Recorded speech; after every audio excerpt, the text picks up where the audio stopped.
uh, okay, that is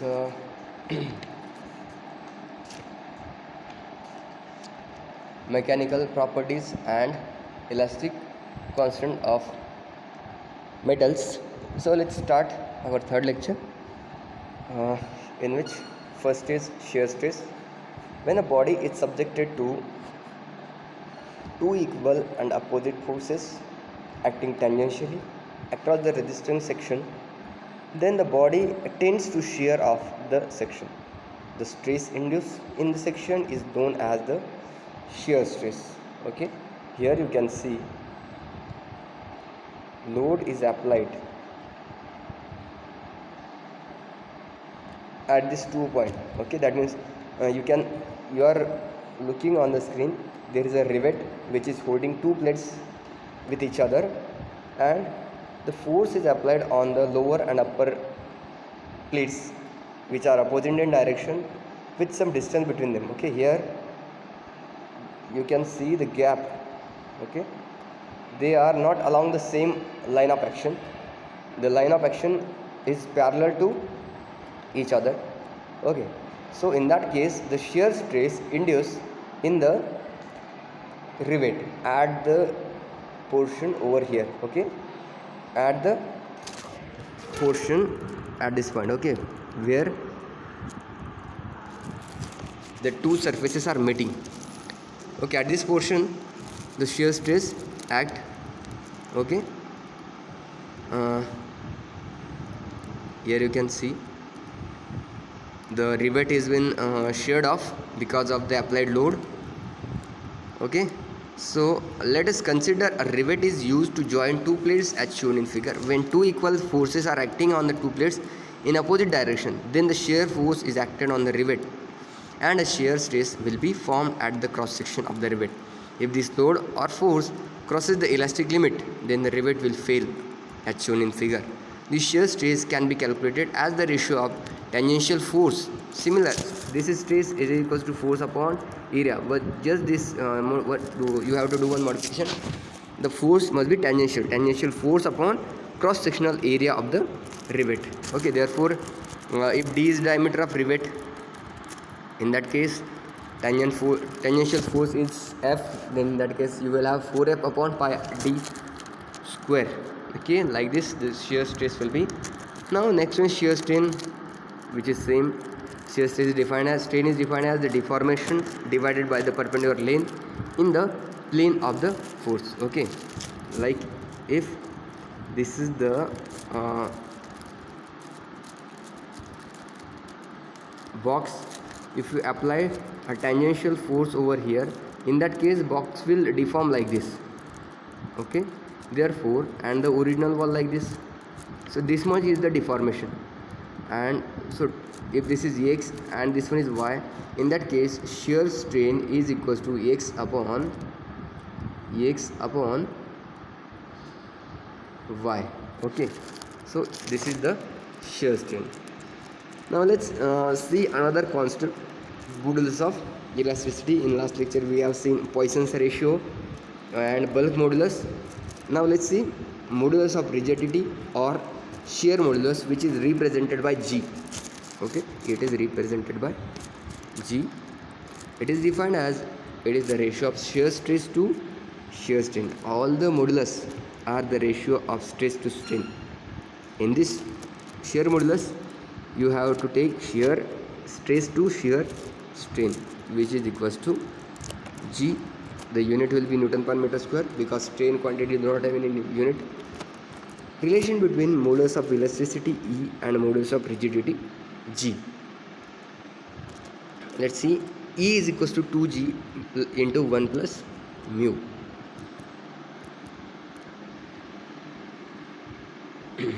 Two G plus mu. Keep all these formulas in mind. Okay, we have to see the relation between E, K and G.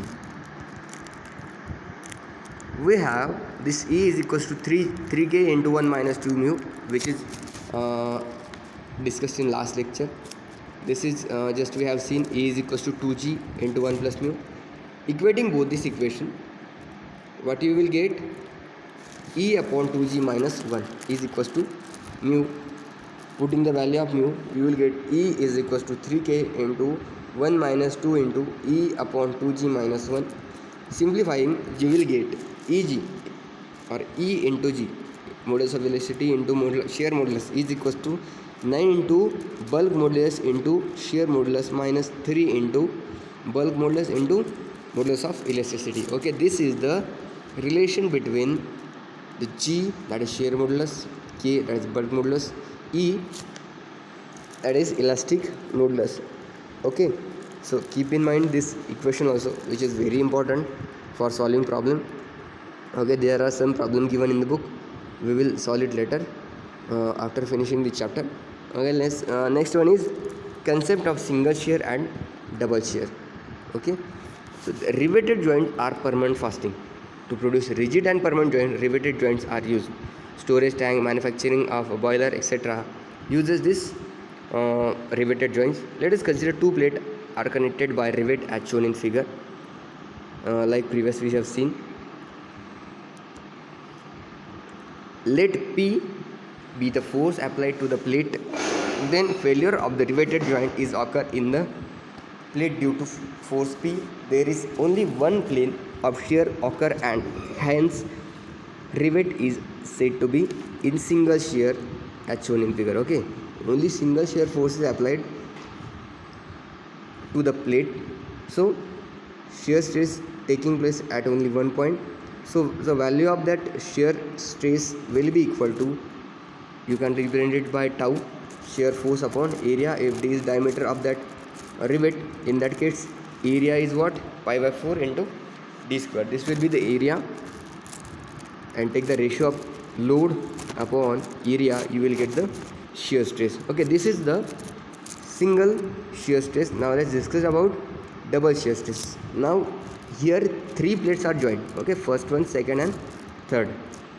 In the previous one, shear was taking place at only one position, but here you can see the shear is at two position. Therefore you can see the shear force will be, two shear force will be there. Here you can see how it will be. If P is load from this side, and if the total load is P, then half load is shared by this plate and half is shared by this plate. Okay, therefore if we write this, the shear stress will be what, half of total, that is P upon 2, or this double shear stress will be half of the single shear stress because it is beared at the 2 point. Okay, so in the you can see double means what, it is at 2 points. Okay, let's discuss another one, that is punching stress, punching shear stress. Okay, why we have to discuss this, because we have too many punching operation, okay, or blanking, or in all this calculation we need this punching stress. Okay, so let's see, the plate faces some punch into the plate, then the circumference of the punch face the shear resistance from that plate is called a punching shear. Okay, what is punching shear? You can see, while if we have to make a hole in this plate, then we have to shear off that hole. Okay, therefore shear stress is what, T is equals to that load P upon area. What is the area? If the hole is circular of diameter d,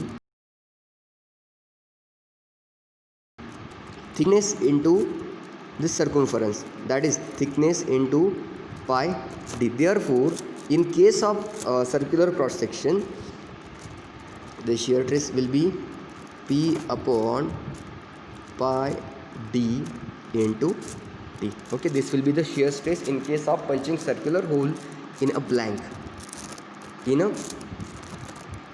that sheet of metal. Okay, shear stress definition is given. The shear stress produced due to punching in a plate is called a punching shear stress, is called a shear stress. Shear force is given. Okay, so more numerical are given, but we will not look at that. Let's proceed further. Introduction to strain energy and type of loading, such as gradually applied load, suddenly applied load, and impact. Let's discuss about all of this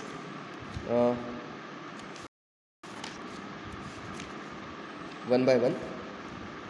Introduction to strain energy and type of loading. First one is strain energy. Strain energy: when a body is subjected to gradual, sudden or impact load, the body deform and work is done upon it. If the elastic limit is not exceeded, this work is stored in the body. This work done or energy stored in the body is called as strain energy. Okay, got the strain energy. What is strain energy? If you load any object, it will deform, absorbing some in work. Okay, it will deform, and if you leave it, or if you remove the forces, body will regain its original shape and size. That means it regains it, or it uses that energy stored to restore its original dimension. Okay, that energy is what?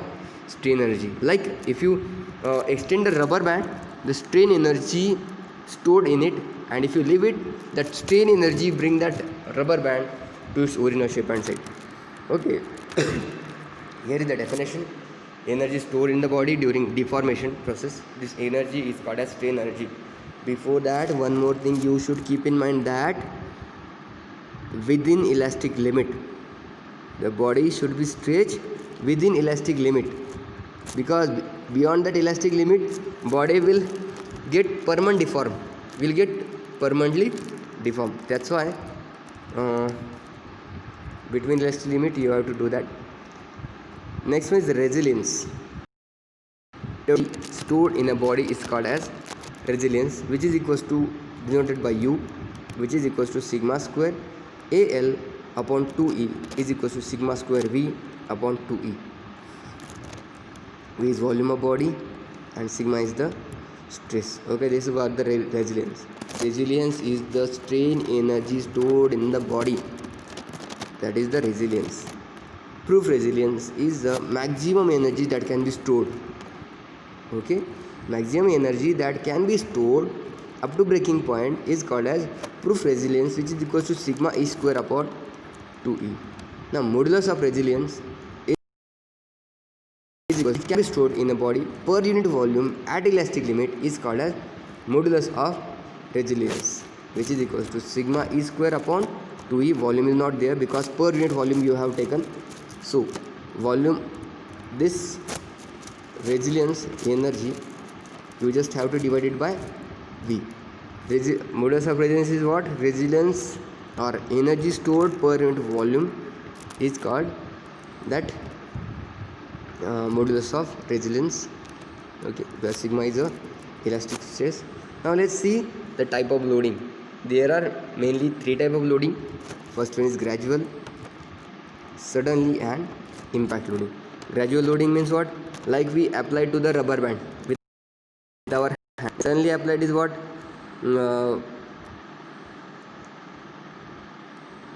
Like sudden any impact.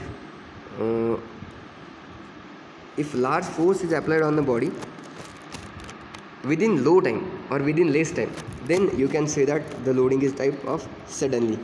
For gradually loading, we take too much time. For sudden, we applied immediately. And in impact loading, the load is applied in very short time. Okay, these are the three types. Let's see them one by one. First one is gradual. It is the time applied to the bar from zero and slowly increase.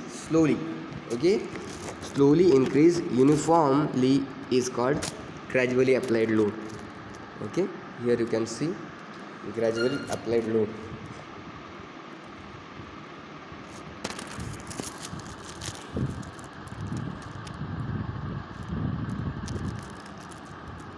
The strain energy stored in gradually applied load case is what? By increasing the load with the deformation and load are, or they have the linear relationship. That means as the load is increasing, deformation is also increasing. Therefore area under this curve shows the energy stored or strain energy per unit volume. Okay, here you can see strain energy stored in that, or this area. This area shows the strain energy. Now second one is suddenly applied load. Okay, when the load is applied suddenly, the value of load P throughout the deformation. Okay, that means the value is what? Here you can see load is gradually increasing, but you can see at this point, at first instant also the load is very high.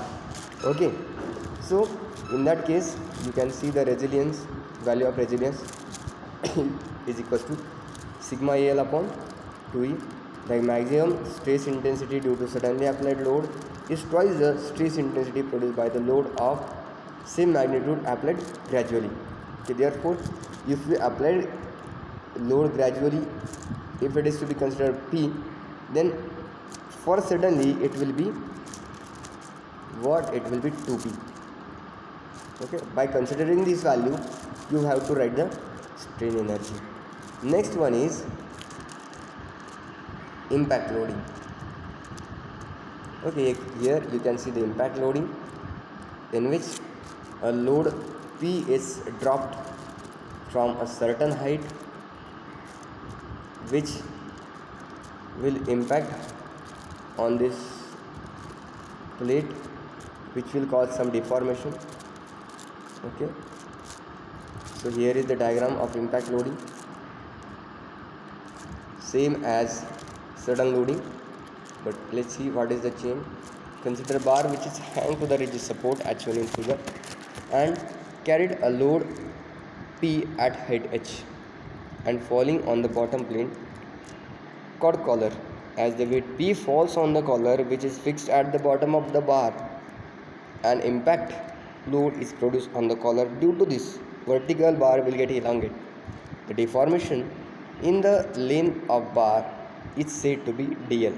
An impact stress is also induced in the vertical bar, which is represented by sigma, which is equals to P upon A plus root of P upon A bracket square plus 2 PHE upon AL, where H is height from which the load is dropped. Then you can see the elongation, which is equals to dl upon sigma L upon E, where sigma is given. Okay, so in this way we also have finished the third unit of strength of material. Okay, we will stop here. Try some example from this unit. Tomorrow we'll take some problems, okay, from this unit, and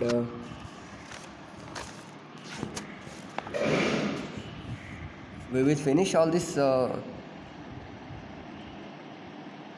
problems. Before that, or after that, after we solve the problem, just go through the problem that we have given. Okay, let me show you some problem. Okay, try to solve this problem. After we solve this